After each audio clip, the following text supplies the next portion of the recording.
comité de résolution propose l'adoption de la déclaration politique sur la conciliation travail-vie personnelle qui inclut la résolution 56.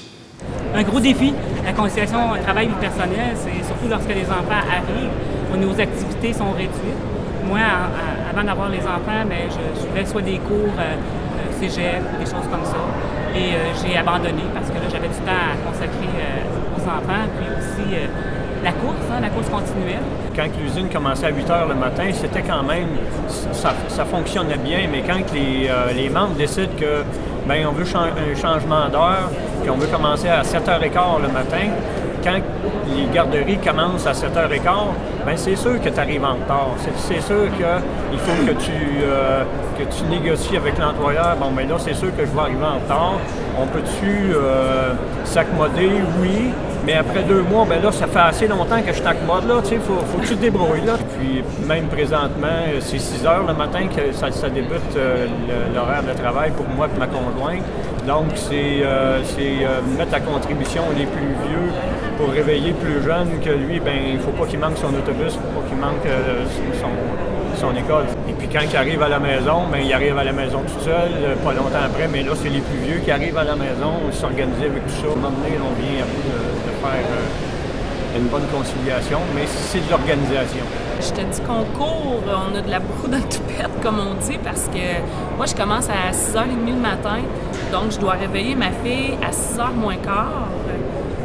Je trouve ça difficile. Mon conjoint travaille à 7h. C'est quelque chose, je te dirais, conciliation travail-famille, puisque même les parents, nous, au CPE, trouvent ça difficile aussi. De plus en plus, il y a des parents monoparentales, des mères, les personnes, de plus en plus, on vit des divorces, on vit plein de choses. Le monde, on est dans un monde assez mouvementé, je vous dirais. Donc, je trouve ça le fun qu'on soit appuyé par la FTQ et tous nos syndicats dans cette conciliation travail-famille.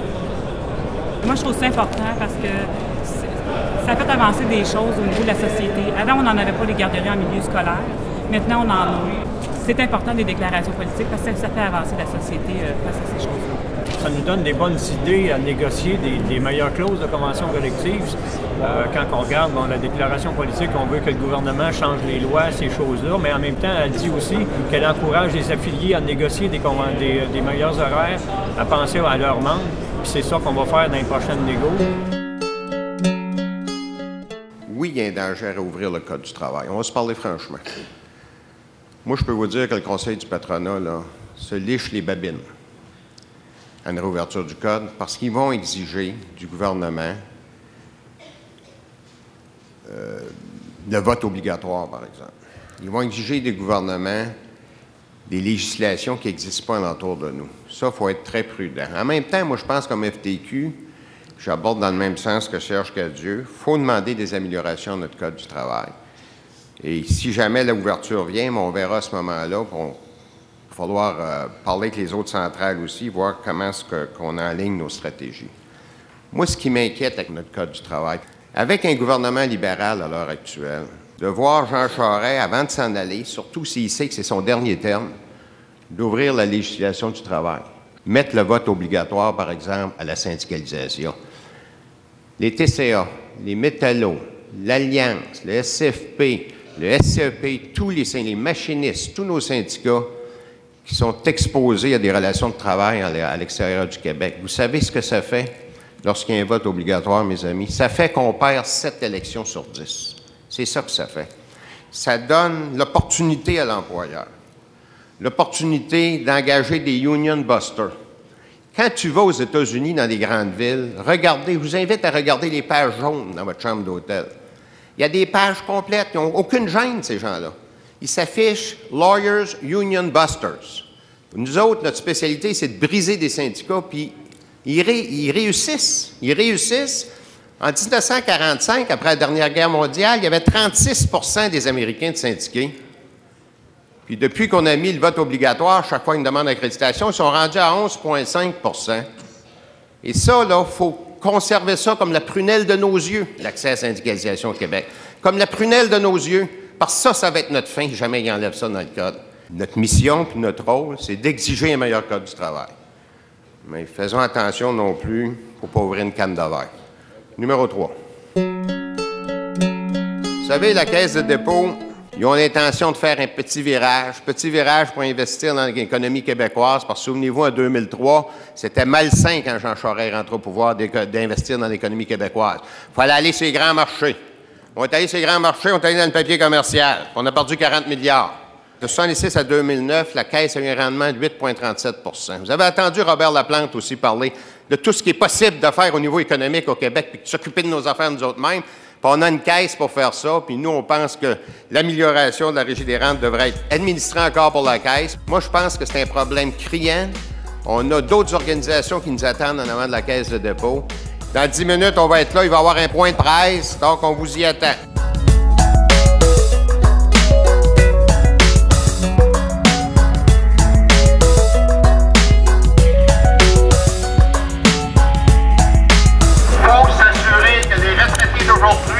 Demain puissent prendre leur retraite à la dignité. C'est pour ça qu'on est ici aujourd'hui. Nos retraités au Québec vivent sous le seuil de la pauvreté et malheureusement, la moitié des Québécois et des Québécois qui sont au travail n'économisent pas assez à l'heure actuelle pour leur retraite. 30 n'ont aucune prévision parce qu'ils n'ont pas le moyen et l'autre 20 c'est des prévisions insuffisantes. Collectivement, payons ensemble, puis collectivement, respectons nos aînés et assurons-nous que nos gens vont être capables de prendre une retraite avec dignité.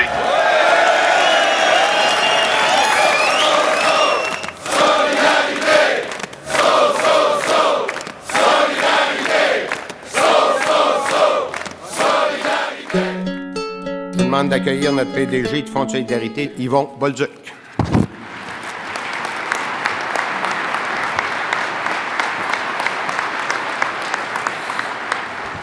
Merci Michel. Quand Michel m'a parlé de cette opportunité-là, j'ai sauté dessus. C'est une opportunité en or de vous parler du fonds. C'est que cet argent-là sert au développement économique du Québec, au développement de l'emploi au Québec et à renforcer les entreprises du Québec pour être plus compétitive sur l'échelle mondiale. Et ça, il n'y a pas d'autres fonds de pension privés qui font ça de manière aussi importante que le Fonds de solidarité. C'est certain qu'on vit une période différente économiquement que 1982, quand le fonds est parti. On a un dollar presque à parité avec le dollar américain. Le Québec, c'est un marché intéressant, mais pour des entreprises, il faut, si on veut avoir de la croissance, il faut chercher d'autres marchés. 80 de ces marchés-là, de nos exportations québécoises vont aux États-Unis. C'est encore le cas. Oui, on essaie de développer des nouveaux marchés ailleurs qu'aux États-Unis, dans le restant du Canada, en Europe, en Asie, mais ça ne change pas en 5 minutes. Donc, qu'est-ce qu'on fait dans un contexte où tu as un marché américain qui est encore 80 de tes ventes et qui se referme? Parce que le Buy America Act, puis le Buy American, c'est pas juste un slogan, c'est une réalité. Alors, qu'est-ce qu'on fait pour nos entreprises qui ont des activités aux États-Unis? On ne fait rien, on les laisse décroître ou bien on les aide. Bien, moi, je dis, on doit les aider. Pourquoi? Parce que ça va renforcer les jobs ici, au Québec même. Ça va les rendre plus compétitives. Et on va peut-être développer des entreprises qui vont être des prédateurs plutôt que des proies. Vous savez que la relève au Québec, c'est un défi important, surtout chez les entreprises, les propriétaires d'entreprises qui ont en moyenne entre 55 et 65 ans. Il va y avoir énormément de pression pour vendre ces entreprises-là. Est-ce qu'on les laisse aller à l'étranger ou on les aide à se renforcer et à encourager une relève qui va être québécoise? Il y a un exemple de ça. Quand je suis arrivé au fond, on disait qu'il faut faire plus de bombardiers. C'est un bel exemple, ça. L'autre jour, j'étais avec le vice-président des Finances de Bombardier, puis il me disait, puis c'était un sujet, c'était pas le sujet de conversation spécifique, mais il me disait, on a 5 des revenus de Bombardier qui proviennent du Québec. On a 60 000 jobs chez Bombardier, mais il y en a 20 000 qui sont au Québec. 20 000. Le tiers. Alors, c'est ça la force d'un siège social. C'est pour ça qu'il faut encourager nos entreprises à devenir des entreprises fortes, compétitives, qui vont garder leur siège social, qui vont créer des jobs intéressants au Québec. Et ça, malgré que des fois, ça va en créer ailleurs.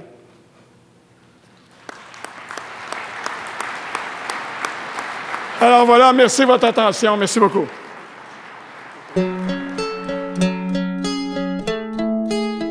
La FTQ a été ton chez-soi et sera toujours ton chez-soi. Tu seras toujours bienvenu chez nous. Bravo, René Roy.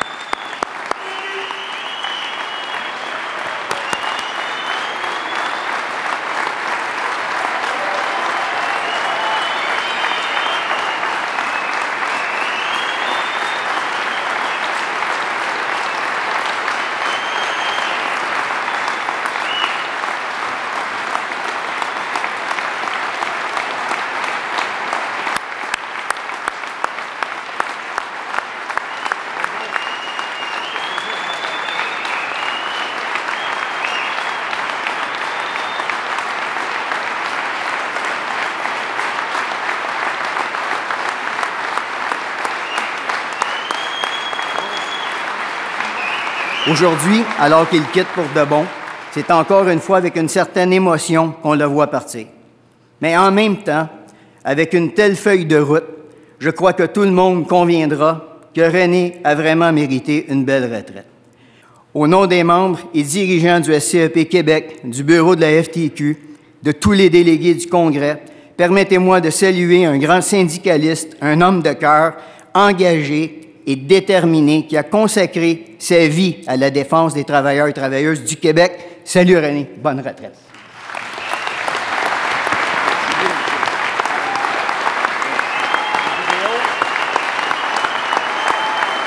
Merci.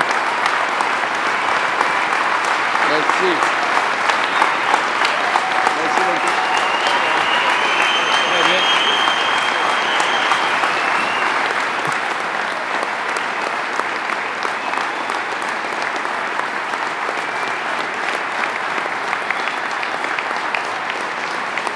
Merci, merci. Vous allez finir par vous fatiguer à vous lever de même tout le temps. Vous êtes sûrement le pilier du monde syndical. Vous êtes pragmatique et vous savez aussi accuser, mais vous savez aussi pardonner. Et vous savez, vous faites des fois un pas du reculon, mais vous en faites aussi deux devant. Vous m'avez permis d'avoir à peu près la plus belle job qu'il y a au Québec. J'ai toujours été bien traité par le monde syndical, j'ai toujours été bien traité par vous tous, par les employés de la FTQ qui sont extraordinaires en passant. Vous avez une équipe extraordinaire à la FTQ. Merci beaucoup, puis longue vie à la FTQ, puis merci pour vos cadeaux.